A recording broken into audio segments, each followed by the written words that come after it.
যিনি আমাদেরকে ভবিষ্যৎ সম্পর্কে সতর্ক সাবধান করেছেন, যেই জিনিসগুলো আমাদের জন্য কল্যাণকর তিনি আমাদেরকে তা শিক্ষা দিয়েছেন এবং আমাদেরকে তার শিক্ষা গ্রহণ করে চলতে আদেশ করেছেন। আমরা সে রাসূলের প্রতি সালাত এবং সালাম পাঠ করি। আমরা বলি আল্লাহুম্মা সাল্লি ওয়াসাল্লিম ওয়া বারিক আলা নবিয়িকা মুহাম্মদ। রমজানে আমরা ইচ্ছা পোষণ করেছিলাম বা চিন্তা করেছিলাম যে এ রমজানের ইবাদতের পরে আমরা হয়তো নতুন করে আরেকটি বছর আল্লাহ সুবহানাহু ওয়া তাআলার উত্তম বান্দা হতে পারব। আমরা যারা ইবাদত করেছি তারা হয়তো তওবা করে নিয়েছে যে আগামী দিনগুলোতে সে আর পাপের যুগে ফিরে যাবে না। আমরা ভেবে নিয়েছিলাম যে যারা রমজান মাসের সিয়াম কিয়াম করেছে তারা হয়তো এই ইবাদতকে আঁকড়ে ধরে থাকবে। কিন্তু দিন যত যাচ্ছে, আর এটাই বাস্তব যে রাসূলুল্লাহ সাল্লাল্লাহু আলাইহি ওয়াসাল্লামের করে যাওয়া ভবিষ্যৎবাণীগুলোই পৃথিবীতে বাস্তবায়ন হবে। কারণ আল্লাহ সুবহানাহু ওয়া তাআলা কর্তৃক তিনি কথা বলতেন। রমজান যায়নি হয়তো এক সপ্তাহ হয়েছে, কিন্তু তাতেই দেখা যাবে যে আমাদের মাঝে অনেক পরিবর্তন দেখা দিচ্ছে। আর রাসূলুল্লাহ সাল্লাল্লাহু আলাইহি ওয়াসাল্লামের ভবিষ্যৎবাণী কেন্দ্রিক যেই বর্ণনাগুলো রয়েছে তাতে দেখা যাচ্ছে পৃথিবী যত বেশি কিয়ামতের কাছাকাছি যাচ্ছে, বিপর্যয় ফিতনা তত বেশি মাথাচাড়া দিয়ে উঠতেছে। বিগত বছরগুলোতে আপনি চিন্তা করেন, হয়তো বছরে কোনো একটা ঘটনা এমন ঘটে যেটা আপনাকে ব্যথিত করে, যেটা আপনার বিপদের আশঙ্কা আপনি অনুভব করেন। হয়তোবা আপনি তেমন কোনো একটা কিছু সবাইকে স্পর্শ করেও না, কিন্তু এই বছরগুলোতে আপনি দেখতে পান প্রত্যেক মাসে নতুন করে কোনো না কোনো ফিতনা মাথাচাড়া দিয়ে উঠতেছে, নতুন করে একটা না একটা পেরেশানি আপনার জীবনে এসেও পড়তেছে। আর দিন যত যাচ্ছে দেখা যাবে সেটা মাস নয় বরং সপ্তাহে রূপান্তর হচ্ছে। প্রত্যেক সপ্তাহে এমন একটা কিছু নতুন করে আপনার নজরে আসতেছে যেটা আপনাকে ব্যথিত করে বা যেটা আপনাকে পেরেশানি ফেলে দিচ্ছে। এটাই হলো কিয়ামতের লক্ষণ, যে ফিতনা যখন শুরু হয়ে যাবে এত দ্রুত গতিতে এবং এটা এত বেশি আপনার জীবনে আসবে। রাসূলুল্লাহ সাল্লাল্লাহু আলাইহি ওয়াসাল্লাম বলেছেন একটা ঘরও বাকি থাকবে না, একটা ব্যক্তিও বাকি থাকবে না। বরং এমনও কিছু ফিতনা আছে যেই ফিতনা আজকে হয়তো আমরা পতিত হইনি, কিন্তু যারা বেঁচে থাকবে পৃথিবীতে এই ফিতনা বলা হয়েছে তার গালে একটা থাপ্পড় পর্যন্ত দিয়ে তারপরে বিদায় নেবে। তার মানে কাউকে থাপ্পড় দেওয়া ছাড়া পর্যন্ত বাকি থাকবে না, এমন ফিতনা আসতে যাচ্ছে। তো যখনই বিষয়টা এই দিকে চলে যাচ্ছে আমরা এখন দেখতে পারতেছি এখন আর মসজিদের মিম্বর থেকে হয়তো সিয়ামের গুরুত্ব, রমজান মাসের গুরুত্ব, হজের মহিমা, 5 ওয়াক্ত সালাতের মর্যাদা, পর্দা করতে হবে, এই ধরনের আলোচনা হয়তো আপনি আর শুনতে পাবেন না। যদি কোনো আলেম সেই বিষয়গুলো ডিসাইডও করে সে পাত্তা পাবে না, তার কথাকে ছুঁড়ে ফেলে দেওয়া হবে, তার কথার নেগেটিভে মানুষ দাঁড়িয়ে যাবে। তখন সেও বোধ করবে যে আমার এই বক্তব্য মনে এই সময়ের জন্য খাটে না। সেই দিকে এখন পৃথিবী যাচ্ছে। আমরা গত বছর থেকেই রমজানের আগেই আপনারা হয়তো সাক্ষী, এই মসজিদেই আমরা শুরু করেছিলাম কিয়ামতের আলামতগুলো নিয়ে। এই পর্বে আমাদের 11টা বক্তব্য হয়ে গেছে এই যে কিয়ামতের কাছাকাছিতে পৃথিবীতে কি হতে যাচ্ছে, তাতে আমরা আলোচনা করতে গিয়ে বেশ কিছু লক্ষণ তুলে ধরেছিলাম। তার মধ্যে উল্লেখযোগ্য একটা সবচেয়ে বড় লক্ষণ হচ্ছে রাসূলুল্লাহ সাল্লাল্লাহু আলাইহি ওয়াসাল্লাম বলেছেন তাজাহারুল ফিতান, ফিতনা আম হয়ে যাবে, ফিতনা প্রকাশ পাবে এবং রাতের অন্ধকারের ন্যায় সেই ফিতনা আমাদের উপরে ছেয়ে যাবে। একটু পরে সেই হাদিসটা আসবে। এই ফিতনা উল্লেখ করতে গিয়ে আমরা বলেছিলাম যে একজন মুসলিমের জীবনের ফিতনা কি, মানুষের জীবনের ফিতনা এটা আমরা দেখতে পাচ্ছি। যারা মুসলিম আমরা মানুষের জীবনের ফিতনা দেখতে পাচ্ছি। সেটা কি? মানুষের জীবনের সবচেয়ে বড় ফিতনা হলো মানুষ আল্লাহকে চিনে না। এটা হচ্ছে মানুষের উপরে সবচেয়ে বড় ফিতনা। পৃথিবীতে অধিকাংশ মানুষ এখনও কাফের, এখনও মুনাফিক, নাস্তিক, এবং কিছু মানুষ আছে যারা আল্লাহকে চিনার পরেও মুশরিক, তারা আল্লাহর প্রতি আস্থাশীল হইতে পারে না। তারা কিছু থেকে কিছু হলেই গায়রুল্লাহর আশ্রয় নেয় এবং গায়রুল্লাহর জন্যই তারা নিজের জীবন, ধন, সম্পদ কুরবানি করে দেয়। এদের সংখ্যা সব থেকে বেশি। তাহলে এটা হচ্ছে একটা মানুষের জীবনের ফিতনা, আমরা তা থেকে মুক্ত।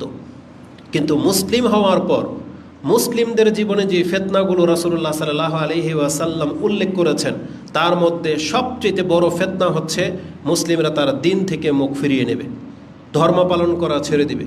এটা আমরা আলোচনা করেছিলাম। মুসলিমদের জীবনের সবচেয়ে বড় ফিতনা হচ্ছে সম্পদের ফিতনা, কারণ মুসলিম ধন সম্পদের প্রতি ঝুঁকে যাবে। মুসলিমদের জীবনের সবচেয়ে বড় ফিতনা হচ্ছে তার পরিবার কেন্দ্রিক যে ফিতনা, এগুলো আমরা এক এক করে আলোচনা করতে করতে প্রায় 10টা বক্তব্য করেছি। আজকে তার 11 নম্বর পর্ব আপনাদের কাছে পেশ করব। এটা এই জন্য যে কারণ আমরা গত খুতবায় আলোচনা করেছিলাম যে মানুষ ইবাদতের কথা এখন প্রকাশ্য শুনতে চায় না। এখন মানুষের মগজে ভিন্ন কিছু ঢুকে গেছে। তারা এখন শর্টকাট রাস্তা বা কী জন্য তারা করতে চায়, একটু আমি আপনাকে ইঙ্গিত দিব। তো কিয়ামতের আলামতগুলো নিয়েই আমরা আবার নতুন করে বক্তব্য শুরু করব এই মসজিদে বা যেখানে আমাদের ধারাবাহিক খুতবাগুলো থাকবে। কিয়ামতের আলামতগুলো নিয়ে স্টাডি করার সময় আমাদের মনের অবস্থা যেমন থাকে, হয়তো সব সময় সেটা থাকে না। তাতে আমরা দেখতে পাচ্ছি রাসূলুল্লাহ সাল্লাল্লাহু আলাইহি ওয়াসাল্লাম যেই সেন্সে কিয়ামতের আলামতগুলোর কথা আমাদের কাছে তুলে ধরেছেন, আমরা কিন্তু ওই সেন্সে সেগুলোকে শিখি না বা জানতে চাই না। আমরা কেন শিখি, শুনতে চাই, জানতে চাই কেন? অ্যাডভেঞ্চার শুরু, মানে তাতে একটা মজা লাগার ব্যাপার আছে। আপনি লক্ষ্য করে দেখতে পাবেন, আমি এই 3 দিনের মধ্যে কিয়ামতের লক্ষণগুলো নিয়ে যখন স্টাডি করার চেষ্টা করলাম, বক্তব্য সার্চ দিলাম, তাতে বক্তব্যগুলো এইভাবে পেশ করা হয়েছে, আপনার শুনতে খুব ভাল লাগবে, শুনতে খুব মজা লাগবে, শরীরটা রক্ত গরম হয়ে যাবে, মনে হচ্ছে যে আপনি সেই ব্যক্তি যাকে ইন্ডিকেট করে রাসূলুল্লাহ সাল্লাল্লাহু আলাইহি ওয়াসাল্লাম বলেছেন যে এর দ্বারাই সব বিজয়ী হয়ে যাবে। আপনার কাছে তখন মনে হবে আপনি সেই ব্যক্তি। কিন্তু এর আড়ালে, এই ব্যাকগ্রাউন্ডের পেছনে যে কী রাসূল সাল্লাল্লাহু আলাইহি ওয়াসাল্লাম ইঙ্গিত দিয়েছেন, সেটা সাহাবায়ে কেরামরা ভয় পাইতেন, কিন্তু সেই ভয়টা আমরা পাই না। আমি আপনাকে একটা নমুনা তুলে ধরি। রাসূলুল্লাহ সাল্লাল্লাহু আলাইহি ওয়াসাল্লাম এবং কোরআনে বলা হয়েছে যে কিয়ামত যখন শুরু হবে তখন পৃথিবীর অবস্থাটা কেমন হবে। একদিক থেকে শুরু করেন, রাসূলুল্লাহ সাল্লাল্লাহু আলাইহি ওয়াসাল্লাম বলেছেন পৃথিবীর খারাপের দিকে যেতে থাকবে, এক পর্যায়ে হানাহানি শুরু হয়ে যাবে, চারোদিকে শুধু লড়াই আর দ্বন্দ্ব, হত্যা আর হত্যা, বড় বড় যুদ্ধ শুরু হবে।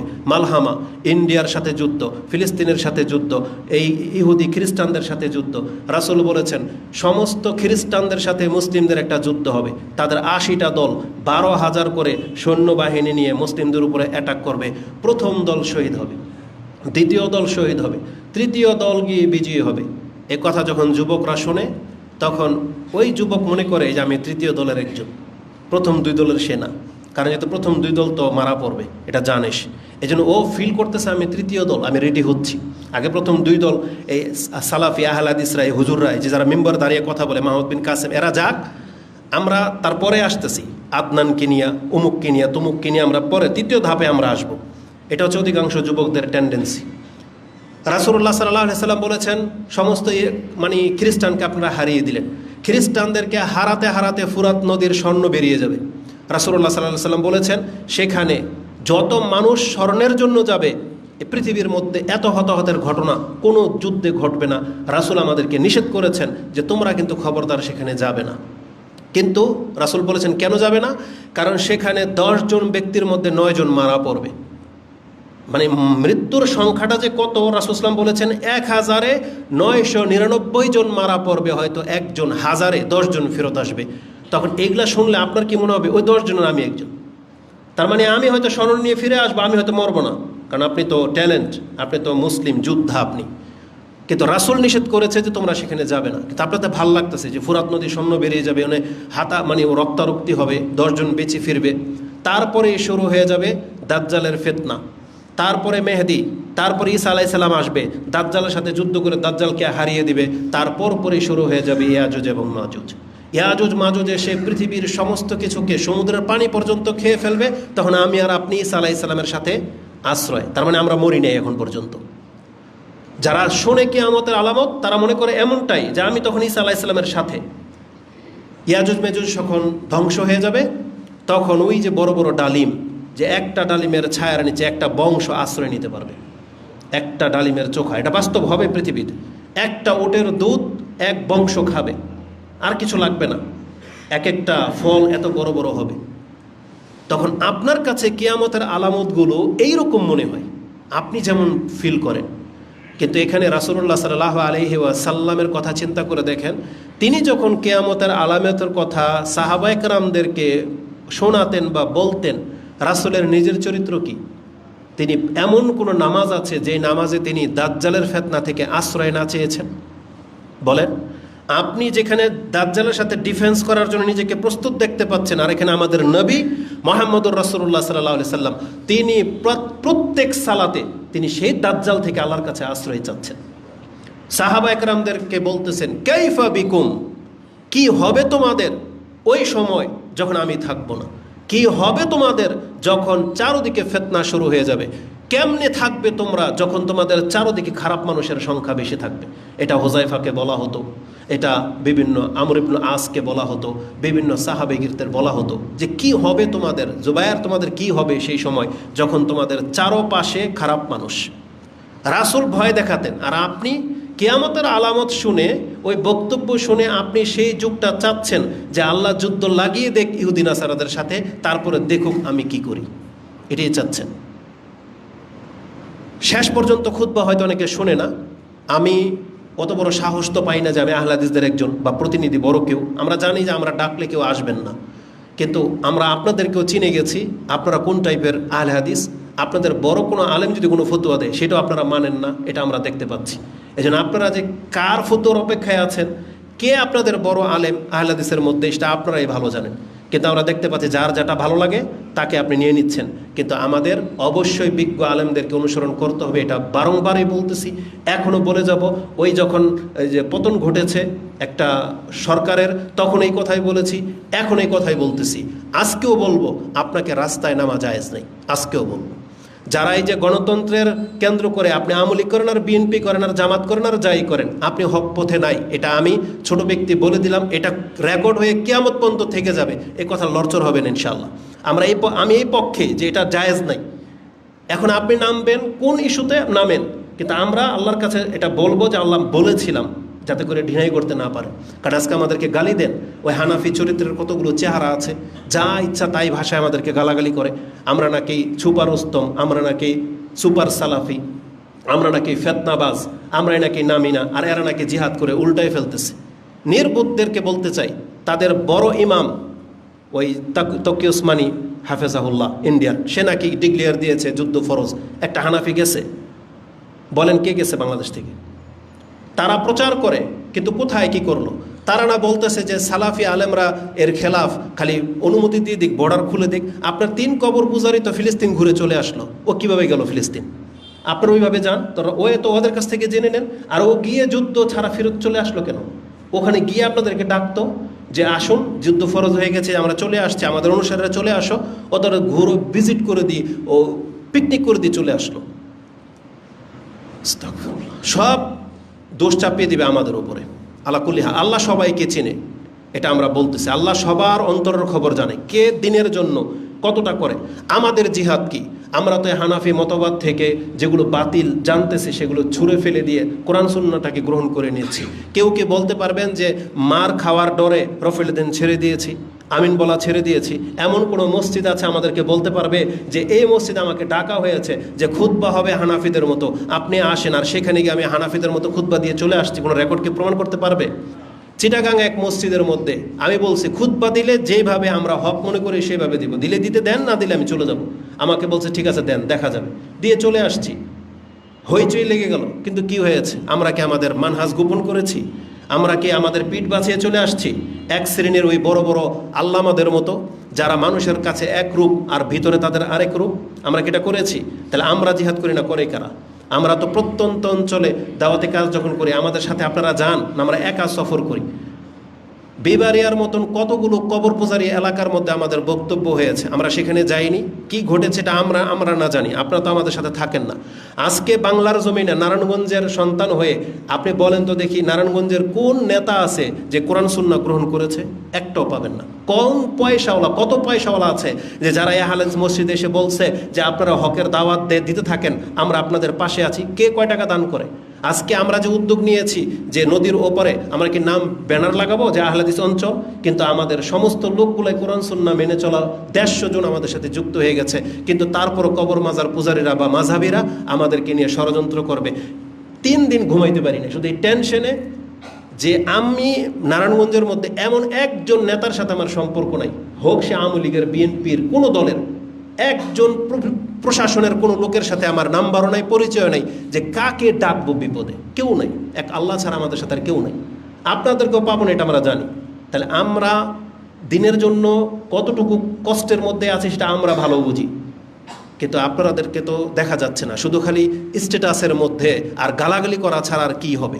কিন্তু যতগুলো লোক এখানে আসছেন, আপনারা যদি সত্যিকার, এখানে অনেক হানাফিও আছে, যেমন গত খুতবার মধ্যে এক হানাফি দুষ্ট, ও বক্তব্য শুনতে যায় নাই, আরও ফাসাদ সৃষ্টি করতে গিয়েছে।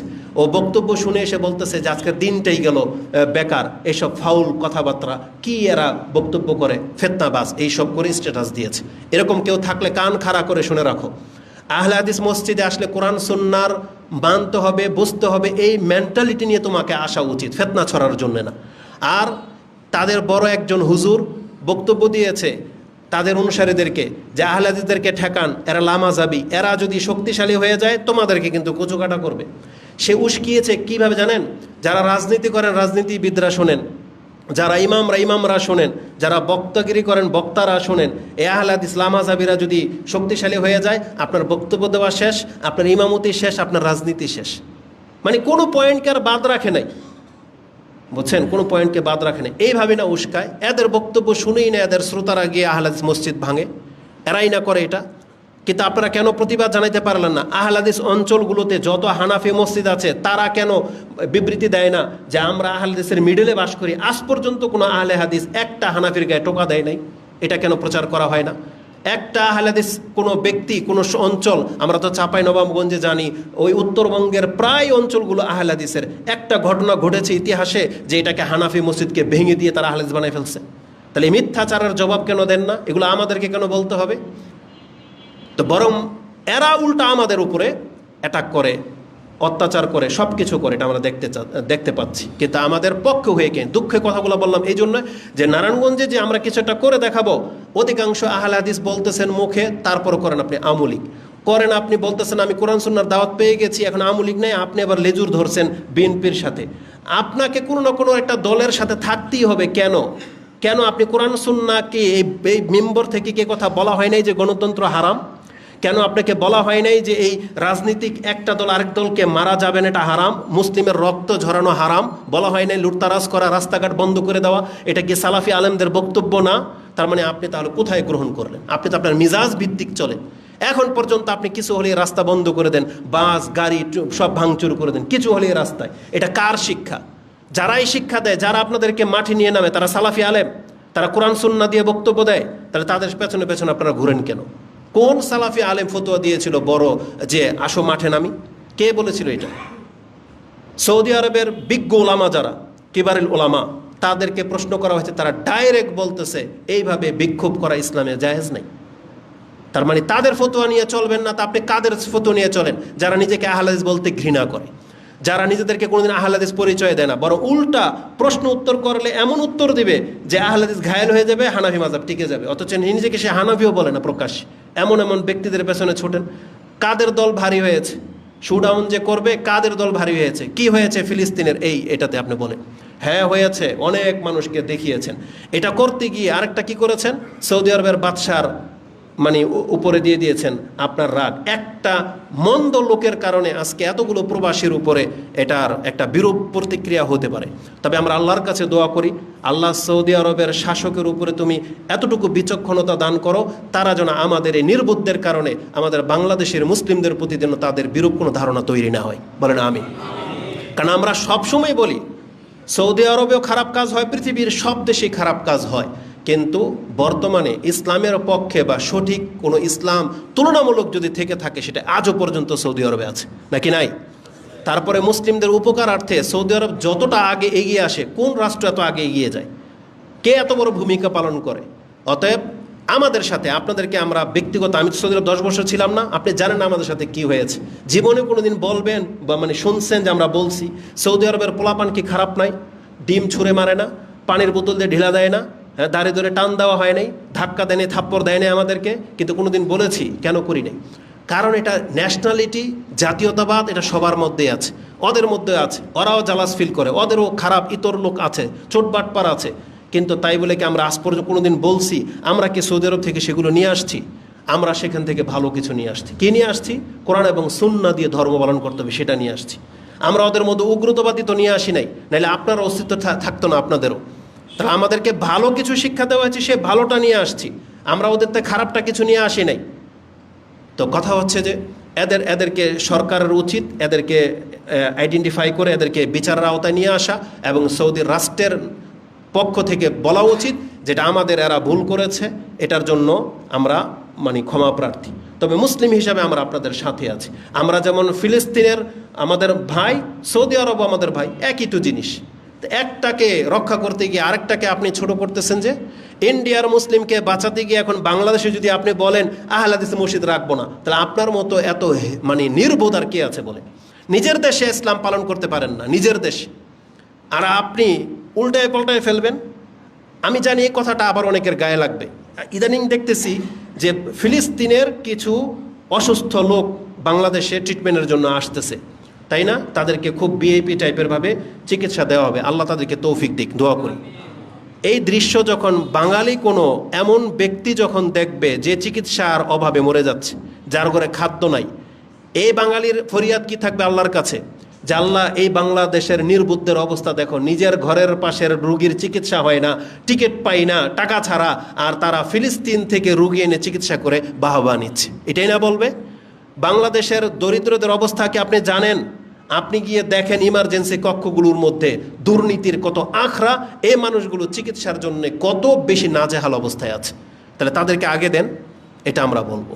তো এই জন্য সবসময় আগে নিজের খবর রাখেন, তারপরে অন্যের দিকে আপনি ঝোঁকেন। কিন্তু মানুষ শুধুমাত্র ওই কিভাবে সে ফেমাস হবে সেগুলোকে আগে তুলে ধরে, অথচ উপকারের কাজ করেন। আমরা সালাফিরা আমরা বলতে পারি, এটা আমাদের শিক্ষকরা আমাদেরকে ভুল মেসেজ দেয় না। আমি আবারও বলি কথাটা, আকিদার ক্ষেত্রে সবচেয়ে সেন্সিটিভ ইস্যুতে যখন আমাদের সালাফি আলেমরা এই বেদাতীদের সাথে মিশে নাই, তাহলে আপনি জেনে নেন দুনিয়াবি যে কোনো কল্যাণকর কাজে অবশ্যই আমাদের সালাফি আলেমরা এদের চাইতে বেশি জ্ঞান রাখে, এটা জেনেন না আপনি। এবং তাদের ফতোয়া শেষ পর্যন্ত টিকে থাকবে। যে ব্যক্তি আল্লাহ কোথায় আছে সেটাই জানে না, বাংলাদেশের এত বড় মসজিদের খতিব দোয়া করতে গেলে তার দুম বেরিয়ে যাচ্ছে। যেই ব্যক্তি এটাই জানে না যে ঈদের সালাতের মধ্যে ইমামের সাথে কোন পাশে কে দাঁড়াইতে পারবে, এটা যদি এদের বড় হুজুররা না জানে, তাহলে এদের কাছ থেকে আপনি কি আশা করতে পারেন? এরা আপনাকে কিসের রাস্তা দেখাবে? যে 2 রাকাত নামাজই পড়াইতে পারে না ঠিক মতো, ঈদের নামাজ পড়াইতে গেলে 10টা করে ভুল, এমন মাসলা দিয়ে দিয়েছে। ওই প্রথম রাকাতে প্রথম দেয় তাকবীর, আর দ্বিতীয় রাকাতে রুকুর আগে দেয় তাকবীর, যেটা অধিকাংশ মানুষের নামাজের বরবাদ হয়ে যায়। তাহলে যে জাতি আপনাদেরকে এখন পর্যন্ত একটা সঠিক মাসলাই দিতে পারলো না, তারা আপনাদেরকে ক্রিটিক্যাল অবস্থায় কোথায় নিয়ে ফেলবে? আপনাদেরকে এইভাবে নিয়ে জঙ্গলে নিয়ে ফেলে দেবে। তো এখনও সময় আছে, আপনারা নির্বোধতা থেকে কোরআন হাদিসের দিকে ফিরে আসেন। তো কোরআন হাদিসের মধ্যে যখনই বলা হয় এই যে কিয়ামতের আলামতগুলো নিয়ে বলা হয়েছে, রাসূল সাল্লাল্লাহু আলাইহি সাল্লাম ভয় পেতেন, তিনি আল্লাহর কাছে আশ্রয় চাইতেন, সাহাবা একরামদেরকে বলতেন, এবং তারা আকাঙ্ক্ষা করতো না কোনোদিন সেই যুগটাও আসুক। আপনি কি মনে করেন এই যে পৃথিবীতে রাসূল কি বলেছেন, কিয়ামত ততক্ষণ পর্যন্ত কায়েম হবে না, একজন মুসলিম ব্যক্তি এমন পরিস্থিতিতে পড়ে যাবে, সে তার ভাই যে মরে গেছে তার কবরের পাশে গিয়ে বলবে, তুই মরে গেছ বেঁচে গেছস, তোর জায়গায় আমি হইলাম তাহলে ভালোই হইতো। এটাই না হবে ভবিষ্যতে যা হচ্ছে। বাংলার জমিনে এখন পর্যন্ত আপনার রাষ্ট্রনায়ককে টিকাইতে পারলেন না, আর এখন লেগে গেছে ইলেকশন দাও, ইলেকশন দাও, এই করবে সেই করবে। ইলেকশন দিলে কি হবে? বাংলাদেশকে আর 50 বছরের পেছনে আপনি ফেলে দিবেন। তা সবাই বোঝেন, কিন্তু কই কোনো তৎপরতা তো নাই। এটার উপরে শক্ত হয়ে যেতে হবে। আল্লাহ আমাদের এই জাতিটাকে হেদায়েত করুক, আমিন। তো আমাদেরকে আল্লাহ সুবহানাহু ওয়া তাআলা রাসূলুল্লাহ সাল্লাল্লাহু আলাইহি ওয়াসাল্লামের মাধ্যমে আমাদেরকে জানিয়েছেন যে কিয়ামতের আলামত প্রকাশ পাবে, আর তখন আর থামবে না। দেখেন 1 সপ্তাহ যেতে না যেতে আমাদের বিষয়বস্তু ঠিক থাকে না। এটা হয়েছে তো এটা হয়েছে, ফিলিস্তিনের পর ইন্ডিয়াতে শুরু হয়ে গেল, ইন্ডিয়ার পরে দেখা যাবে বর্ডারে যুদ্ধ লেগে গেছে, আমাদের বাংলাদেশও লেগে যাবে। তারপরে শুনলাম ব্রাউনবাড়িয়া মসজিদ ভেঙে দেয়। সুবহানাল্লাহ। একজন আহলে কোরআন এবং সুন্নাহর অনুসারী কয় দিক থেকে ঠেকাবে মানুষকে বলেন? সবাই যদি চারদিকে আমাদের শত্রু হয়। রাসূলুল্লাহ সাল্লাল্লাহু আলাইহি ওয়াসাল্লাম হকপন্থীদেরকে বলেছেন, পৃথিবী এরকম সংকীর্ণ হয়ে যাবে, তখন তুমি কিভাবে চলবা? আজকে আমাদের জীবনটা এরকম সংকীর্ণ হয়ে যাচ্ছে, কিন্তু আপনার কাছে সংকীর্ণ কেন মনে হয় না? কারণ আপনি মুখে বলতেছেন আপনি কোরআন সুন্নাহ মানেন, কিন্তু এখন পর্যন্ত আপনি যে কোনো পার্টি হোক, পার্টির মধ্যে আপনি অংশ নেন, এখনও নাচ গান বাজনার সাথে আপনি জড়িত, এখনও আপনি বলতেছেন কিসের এখন নামাজ আর পর্দার কথা বলে হুজুররা, এখন জিহাদ ফরজ। আপনার জন্য তো সংকীর্ণ না, আপনি তো পারলে ওই কবর মাজার পূজারীর সাথে মিশে যেতে পারেন, একই স্টেজে আপনি দাঁড়াইতে পারেন, তা আপনার জন্য তো রাস্তা আরও প্রশস্ত। সংকীর্ণ কোথায় দেখতে পান? সংকীর্ণ তো সেই দেখতে পাবে যেই ব্যক্তি জানে যে গণতন্ত্র হারাম আর আমার সবাই এইগুলো বিভিন্ন দলের অন্তর্ভুক্ত, আমি কথা বলতে গেলে আমাকে চেপে ধরবে, বুঝতেছে যে সংকীর্ণতা কী জিনিস। যেই ব্যক্তি তার পরিবারের মধ্যে দিন পালন করে, পর্দা করে, সে জানে সংকীর্ণতা কী জিনিস। যেই ব্যক্তি পুরো সমাজের গান বাজনা, এই যে ঘর থেকে বের হলেই প্রত্যেকটা ব্যক্তির মুখে সিগারেট, আপনি গন্ধ শুনতে শুনতে যাবেন, জীবনটা কত সংকীর্ণ এটা এই ব্যক্তি না বোঝে, সিগারেট খুর কি বোঝে যে জীবনটা সংকীর্ণ কি জিনিস। যে কোনো বিজনেসে আপনি যান, যারা দুর্নীতিবাজে ভাবে টাকা কামাচ্ছে, ও কি জানে সংকীর্ণতা কি জিনিস? যেখানে 3,000 টাকার একটা শাড়ি 38,000 টাকা বিক্রি হয়। হ্যাঁ, ওই যে ইলিয়েন নাকি দোকান, 38,000 টাকা বরকার দাম, 8,000 টাকা একটা জুব্বার দাম, আবার ডিসকাউন্টে দেখা যায় 6 মাস পরে আবার সেটা 3,000 টাকা বেচে। তাহলে 5,000 টাকা ওর বাবার পকেট থেকেও ডিসকাউন্ট দিয়েছে। তার মানে বোঝাতে চাইলে 5,000 টাকা আমি কিন্তু তোমার কাছ থেকে লাভ নিয়েই নিয়েছি, প্রত্যেকটা বিষয়। তারপরে জীবন সংকীর্ণ কোথায়? যেখানে আপনাকে দিন পালন করতে বলা হয়েছে, এই ক্রিটিক্যাল অবস্থায় আপনি সবার সাথে মিশে গেলে আপনার জন্য কি মনে হবে যে দিন সংকীর্ণ হয়ে যাচ্ছে? দিন আপনার জন্য মনে হবে না, কিন্তু বক্তব্যটা তো বলেছিলেন রাসূলুল্লাহ সাল্লাল্লাহু আলাইহি সাল্লাম। এটা কাদের জন্য? যারা কোরআন সুন্নাহ মেনে চলবে, তাদের জন্য জীবন সংকীর্ণ হয়ে যাচ্ছে দিন দিন। কিন্তু আপনার আমার জন্য সেটা মনে হয় না। কেন? কারণ আপনি তো শহরগুলোতে থাকেন, ওই উলঙ্গ মহিলা ওড়না ছাড়া টি শার্ট পরে রাস্তার মধ্যে বেরিয়েছে, আপনি বলতেছেন দেখলে তা আমার কি? আপনি এটাকে ফিতনাই মনে করেন না তো? আপনি গান বাজনা হলে ফিতনাই মনে করেন না? আপনার বিয়ে শাদী অনুষ্ঠানে সব কিছুর মধ্যে তাদের সাথে মিশে যাওয়া, এটাকে আপনি ফিতনা মনে করেন না? আপনার অঞ্চলের মধ্যে কিছু হলেই, ওই যে বলেছিলাম না যে শয়তান যখন রমজান মাসের পরে মুক্তি পায়, তার অনুসারীরা তাদেরকে অ্যাকসেপ্ট করার জন্য প্রস্তুত থাকে। একটা উদাহরণ দিয়েছিলাম নেতাদের, যারা ফাঁসির আসামি, যারা চোর বাটপার, যারা জেলখানায় থাকে, তারা যখন মুক্তি পায় তাদেরকেও ফুল দিয়ে তাদের অনুসারীরা গ্রহণ করে নেয়। কিন্তু এই চেহারাগুলোকে সৎ লোকের চেহারা, এরা কি ক্রিমিনাল না? তার সবাই জানে যে এই অপরাধের কারণে তাদেরকে ধরা হয়েছিল, হোক বিপক্ষে দলে ধরেছে, কিন্তু লোকটা তো অসৎ, কিন্তু তাকে ছাড়ার পরে দেখেন তাকেও কিন্তু ফুল দিয়ে গ্রহণ করে নেওয়া হয়। তাহলে সেই সমাজে আমি আর আপনি রয়েছে। আমি বলেছিলাম যে আমাদের তকদির কি জিনিস এটা দেখতে হলে আপনি ওই যে পোস্টারের মধ্যে কতগুলো চেহারা থাকে না, যে স্বাগতম, ঈদের শুভেচ্ছা জানায়, তারপর দুর্গাপূজার শুভেচ্ছা জানায়, দেখবেন অমুক নেতার পক্ষ থেকে বড় নেতার ছবি থাকে, আর নিচে অ্যাঙ্গেলে 4-5টা চেহারা থাকে, মানে এরা এখন নেতা হওয়ার লাইনে আছে। এই চেহারাগুলা দেখেন এই চেহারাগুলা, তার মানে এই চেহারাগুলা ক্যান্ডিডেট হয়ে আছে, আপনাদের নেতা হবে ভবিষ্যতে এরা, আর আপনারা তাদেরকে সাপোর্ট করেন। এক হিরোইন ব্যবসায়ী, খুনি, ওই লম্পট, চাঁদাবাজ, এদের চেহারাগুলো এগুলো, এরা নেতা হবে, কিন্তু আমরা নিরুপায় হয়ে তাদের পেছনে পেছনে আমরা হাঁটি, কিচ্ছু করার নাই আমাদের। আর দোয়া করলে বলতেছে এরা শুধু বসে বসে দোয়া করবে, আর তুমি তো তাদের পেছনে হাঁটো, আমাদের দোয়ায় কোনো কাজ হবে? রাসূল সাল্লাল্লাহু আলাইহি ওয়াসাল্লাম তো এটাই বলেছিলেন যে মসজিদের মেম্বার থেকে, এই মেহরাব থেকে দোয়া হবে, কিন্তু দোয়া আল্লাহর কাছে যাবে না। কেন? যখন খারাপের সংখ্যা বেড়ে যাবে। আজকে ইবাদতের কথা বললে আমাদেরকে বলা হয় যে এখন ইবাদত করার সময়। এই জন্য আমাদের বক্তব্য দেওয়াটা দিন দিন সংকীর্ণ হয়ে যাচ্ছে, কারণ আমরা জানি যে আমরা বক্তব্য দিলে এটাকে নেগেটিভ সেন্সে নেয়, মনপুত হয় না, তখন বলে এটা সুপার সালাফি, অমুক তমুক। রাসূলুল্লাহ সাল্লাল্লাহু আলাইহি ওয়াসাল্লাম, আসুন আমি আপনাকে দেখাই ফিতনা যখন শুরু হবে তখন কিসের দিকে ইঙ্গিত দিয়েছেন। এটা রাসূলুল্লাহ সাল্লাল্লাহু আলাইহি ওয়াসাল্লামের প্রায় আপনি বক্তব্যের মধ্যে পেয়ে যাবেন। সর্বপ্রথম ইমাম বুখারী রাহিমাহুল্লাহ ফিতনার অধ্যায় শুরুই করেছেন এই হাদিস দিয়ে, যে মুসলিমদের জীবনের সবচেয়ে বড় ফিতনা হবে সে তার দিন থেকে মুখ ফিরিয়ে নেবে, দিন পালন করবে না, অথবা দিন থেকে মুখ ফিরিয়ে নেবে। ইবনে আবি মুলাইকা এই হাদিস যখন শুনেছেন, তিনি সাথে সাথে আল্লাহর কাছে বলছেন, আল্লাহুম্মা ইন্না নাউযু বিকা আন নারজি আলা আকাবিনা আও নুফতিনা আন দীনিনা। আল্লাহ তোমার কাছে আশ্রয় চাচ্ছি দিন থেকে মুখ ফিরানো থেকে, এবং দিনের ক্ষেত্রে ফিতনায় পড়া থেকে। মানে আমি জানি আমার উপরে এই ইবাদতগুলো ফরজ, কিন্তু আমি করি না, এটার চাইতে বড় ফিতনা আর কি আছে? আজকে যারা বলতেছেন যে না এখন ইবাদতের কথা, নামাজের কথা, পর্দার কথা বলবে না, এই যে মহিলা, বেহায়া মহিলাগুলা রাস্তার মধ্যে বলতেছে তারা এই জিহাদ করবে, ফিলিস্তিন যাবে, এই সেই, কাপড় নাই তাদের গায়ে। আচ্ছা বলেন তো দেখি, যারা জিহাদ করতে চান এটা কিসের জন্য? নাজাতের জন্য না? বলেন না কেন? নাজাতের জন্য কি না? আল্লাহ সুবহানাহু ওয়া তাআলার উদ্দেশ্য কি যে একদল আরেক দলকে খালি কোপাবে পিটাবে? এটা কি আল্লাহর উদ্দেশ্য ছিল? এই জন্য কি রাসূল পৃথিবীতে এসেছেন? অস্ত্র তো আল্লাহ তখন ধরতে বলেছেন যখন আল্লাহর দ্বীনকে পালন করতে দেওয়া হবে না তখন, তাই না? রাসূলুল্লাহ সাল্লাল্লাহু আলাইহি সাল্লাম যখন আল্লাহর দাওয়াত দিচ্ছিলেন তখন তো রাসূল অস্ত্র ধরে নাই, 13টা বছর তাকে মার খেতে হয়েছে। কিন্তু আল্লাহ সুবহানাহু ওয়া তাআলা কখন গিয়ে আদেশ দিলেন যে না, আপনার দ্বীনকে টিকাইতে হবে, জানা এবার আপনি অস্ত্র ধরেন, তাই না? এটার জন্যই তো জিহাদ। তাহলে আজকে তো জিহাদ নাই বাংলাদেশে, আপনি এখন যান নাই, তা আজকে ফজর নামাজ পড়েন নাই কেন? আজকে আপনার 5 ওয়াক্ত সালাত এটা কে করবে? আপনি জেন ফিলিস্তিনে জিহাদ করবেন, জেন কিতাল করবেন, করেন। তাহলে আজকের ইবাদতটা কে করবে? আজকের দাড়ি রাখাটা, আজকের পর্দাটা, এটাকে কেন আপনি ছাড়লেন? আজকে কিসের ভিত্তিতে আপনি করলেন না এটা?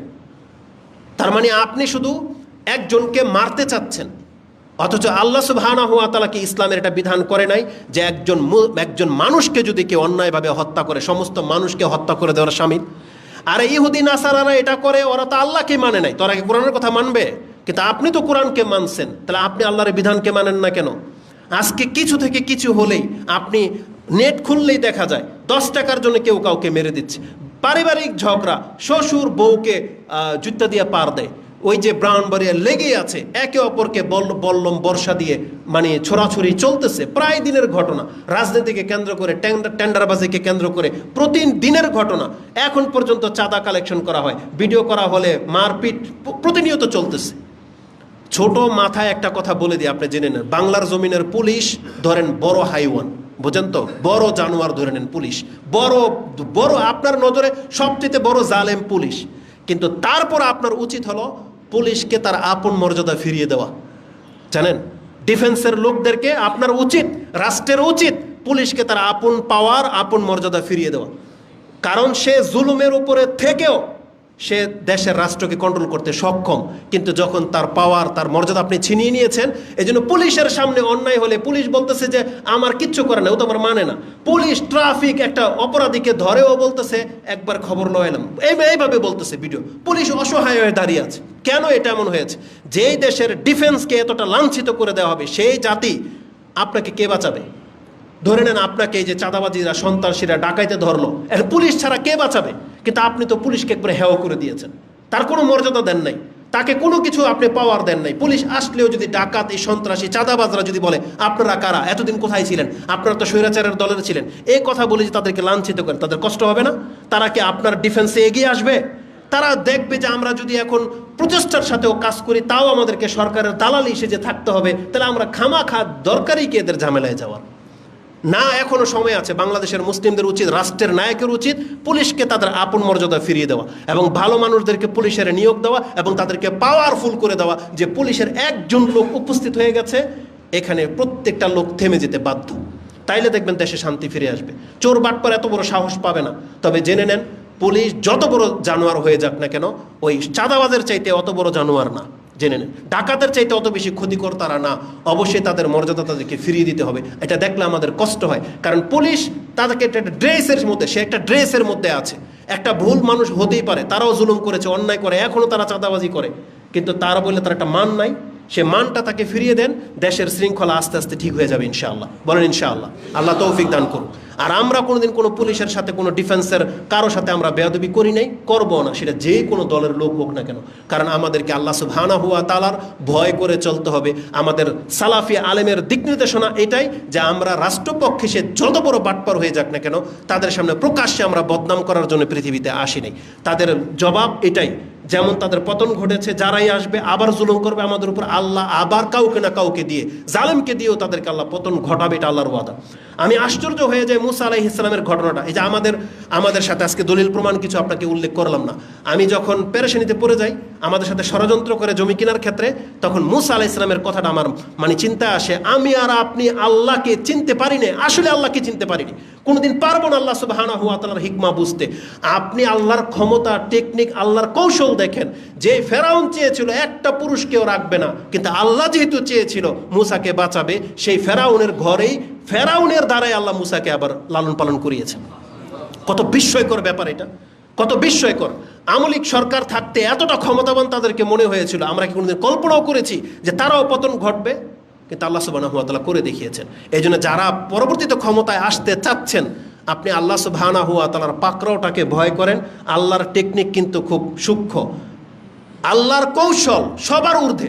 এই জন্য তো আল্লাহু আকবার বলি আমরা, আলহামদুলিল্লাহ। আল্লাহর কৌশল সবচেয়ে ঊর্ধ্বে। এই জন্য ষড়যন্ত্র কেউ কারো সাথে করেন না। আজকে আমরা কোরআন সুন্নাহর অনুসারী, আমরা শুধু ইসলামটাকে পালন করার জন্য আহলে হাদিস হয়েছি, এটা কোনো দলের ভিত্তিতে না। আমরা আহলে হাদিসের দলের ব্যানার নিয়ে দাঁড়াইতে রাজি না। যদি আমাদেরকে কোরআন হাদিস মানতে দেন, যদি বলেন তোমরা মুসলিম নাম দিবে, আমরা মুসলিম হয়ে বাঁচতে চাই। কোনো খোরাফত বা কোনো নতুন কোনো দল তৈরি করতে চাই না, কিন্তু আমাদেরকে কোরআন হাদিস মোতাবিক চলতে দিতে হবে। আমরা নাম যা খুশি তা হোক, কিন্তু তোমরা আমাদেরকে ওহাবি বলে গালি কেন দাও? এই জন্য আল্লাহর কৌশলকে তো আপনারা ভয় করা উচিত। ষড়যন্ত্র কেউ কারোর সাথে করেন না। আল্লাহ কিন্তু খুব কিভাবে আপনাকে আমাকে ধরবে আর কিভাবে আল্লাহ কাউকে বাঁচায়, সেটা আল্লাহ কিন্তু নজির ইব্রাহিম আলাইহিস সালামের মাধ্যমে, মুসা আলাইহিস সালামের মাধ্যমে কিন্তু রেখে দিয়েছেন। বাংলাদেশকে যদি আল্লাহ বাঁচাইতে চায়, ইন্ডিয়া কিচ্ছু করার ক্ষমতা রাখে না। কিন্তু বাংলাদেশের মানুষকে কি আল্লাহওয়ালা হইতে হবে কিনা? না, তাহলে সেটা হন।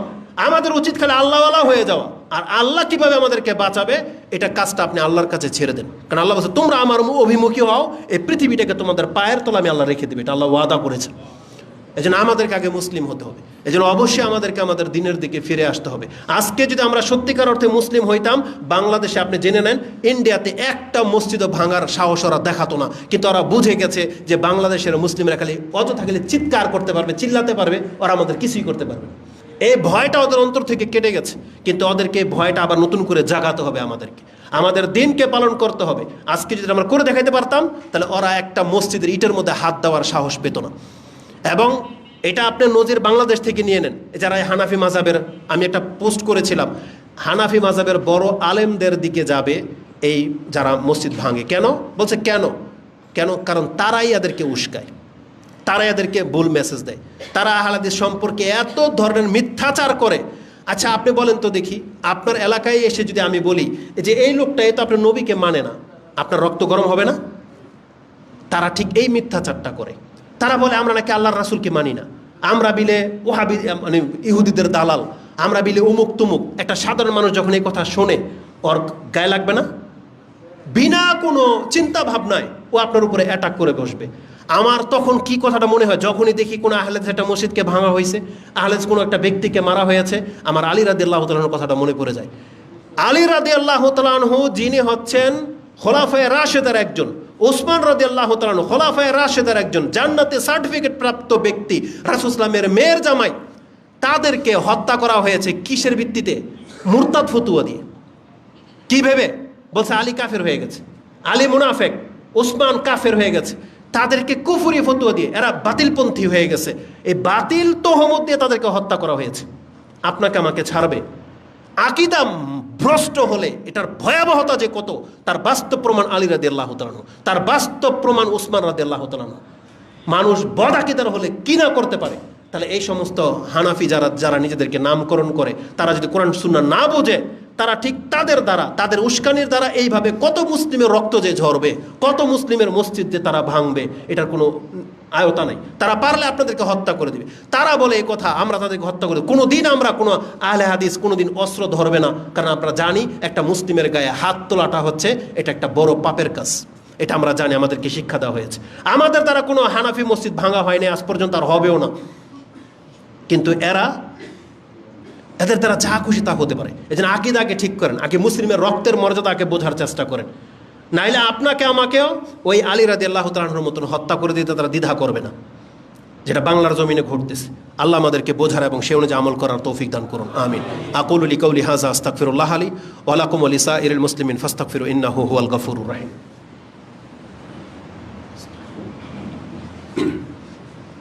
আলহামদুলিল্লাহি রাব্বিল আলামিন ওয়াসসালাতু ওয়াসসালামু আলা আশরাফিল আমবিয়া ওয়াল মুরসালিন নবিয়িনা মুহাম্মাদিন ওয়া আলা আলিহি ওয়া সাহবিহি আজমাইন ওয়া বাদ।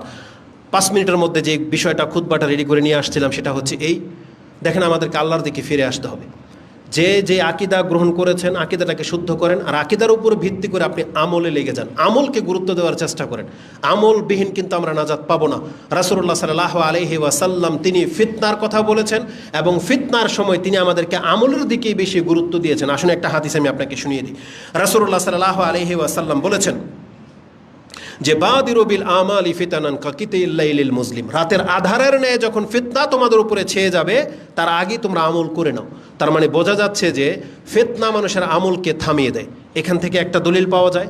দ্বিতীয় দলিল হচ্ছে ফিতনায় পতিত হলে কিন্তু মানুষ চাইলেও ইবাদত করতে পারে না। যেমন ধরেন আমাদের ফিলিস্তিনি মুসলিম ভাইয়েরা, তাদের উপরে যে ফিতনা চেপে গেছে, যে জালেম তাদের উপর যে জুলুম করতেছে, যখন তখন বোম্পিং করা হয়, সে চাইলেই 2 রাকাত সালাত পড়তে পারবে না, কারণ তার টেনশন এখন অন্যদিকে।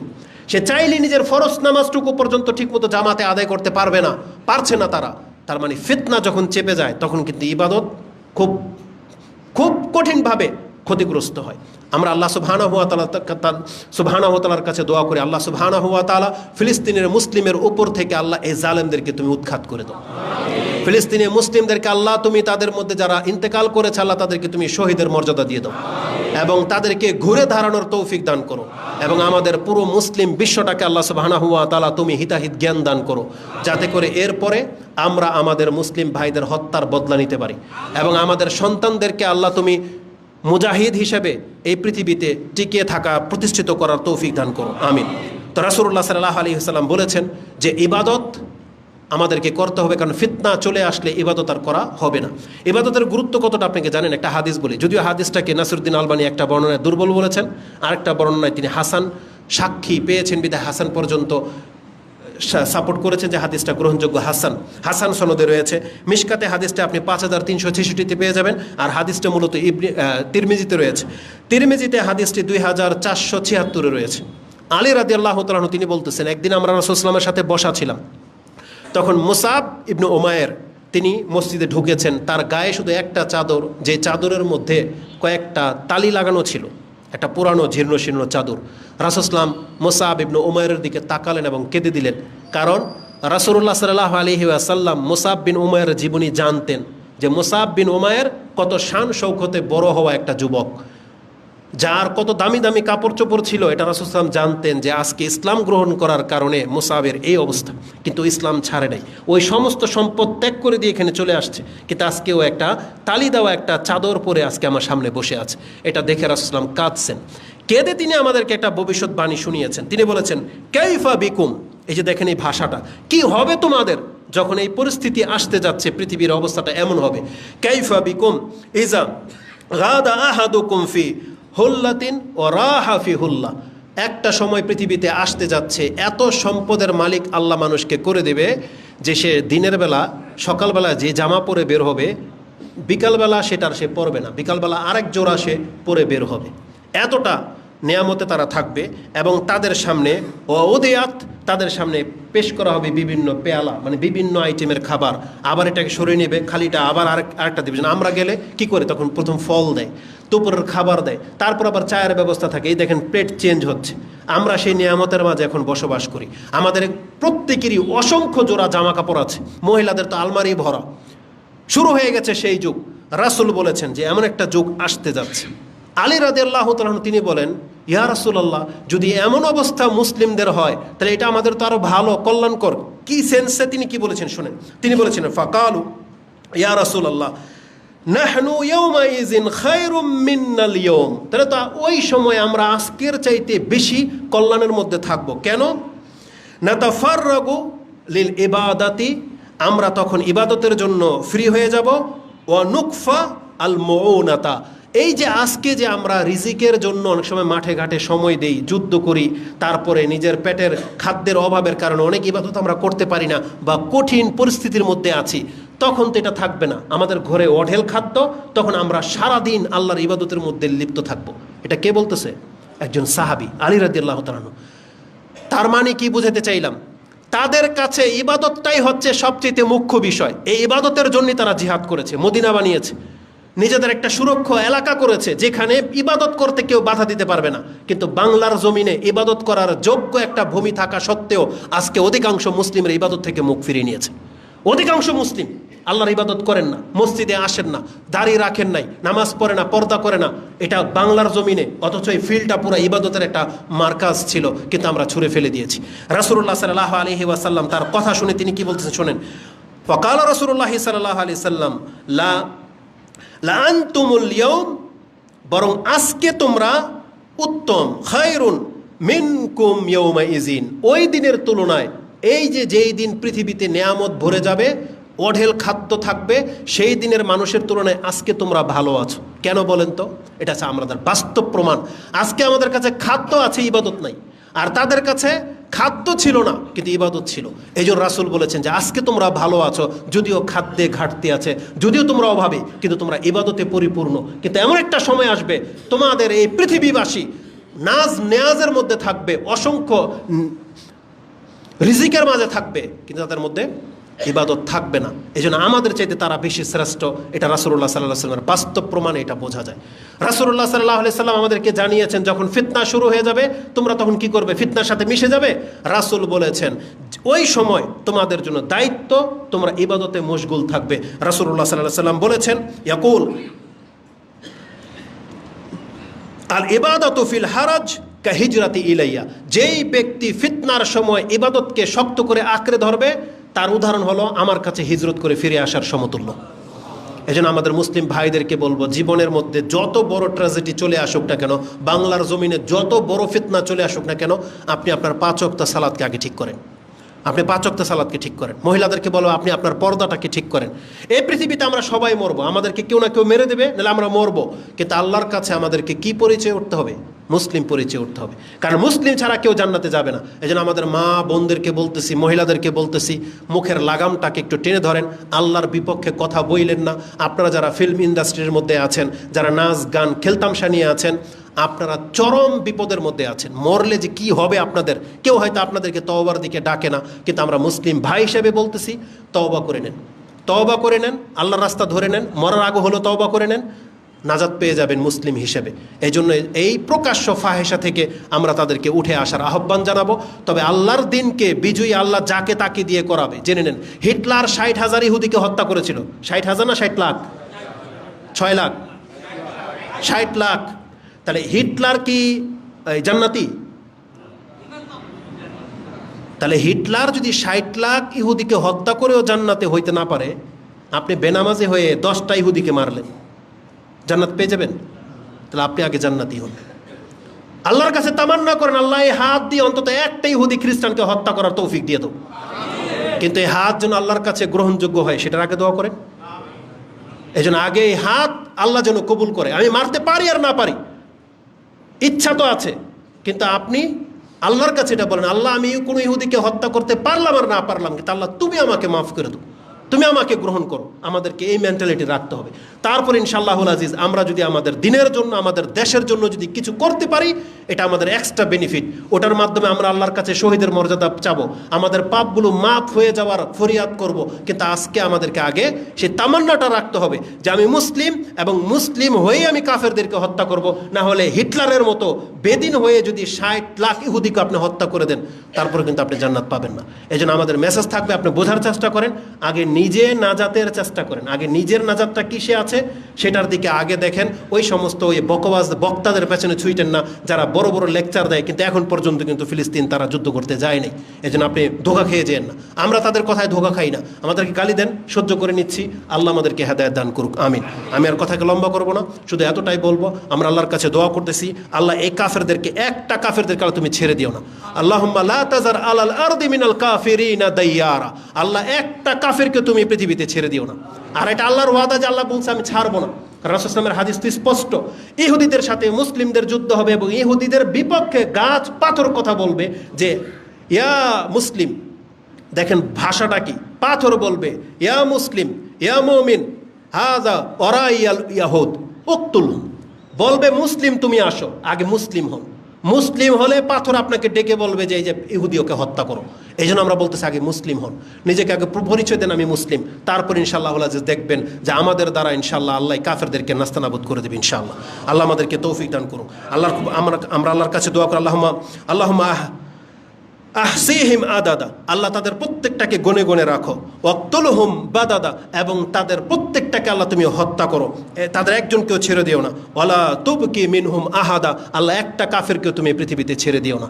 আল্লাহ তুমি আমাদেরকে শক্তিশালী করো, বাংলাদেশের মুসলিমদেরকে আল্লাহ তুমি শক্তিশালী করো, এবং এই বাংলাদেশের পরিধিটাকে আল্লাহ ইসলামী ঝান্ডা দিয়ে আরও বড় করার তৌফিক দান করো, এবং এই সমস্ত পুতুল পূজারি থেকে আল্লাহ তুমি আমাদের সন্তানদেরকে হেফাজত করো। ওয়া জুনুবনি ওয়া বানিয়া আন না'বুদাল আসনাম, আল্লাহ আমাদেরকে এবং আমাদের সন্তানদেরকে পুতুল পূজা থেকে বাঁচিয়ে রাখো। আমাদের মা বোনদেরকে পর্দা করার তৌফিক দান করো, তাদের ঘরে ইসলাম চর্চা করার তৌফিক দান করো। আমিন ইয়া রাব্বাল আলামিন। সুবহানাকা আল্লাহুম্মা রাব্বানা ওয়া বিহামদিকা আশহাদু আল্লা ইলাহা ইল্লা আনতা আস্তাগফিরুকা ওয়া আতুবু ইলাইক। আসসালামু আলাইকুম ওয়া রাহমাতুল্লাহি ওয়া বারাকাতুহু।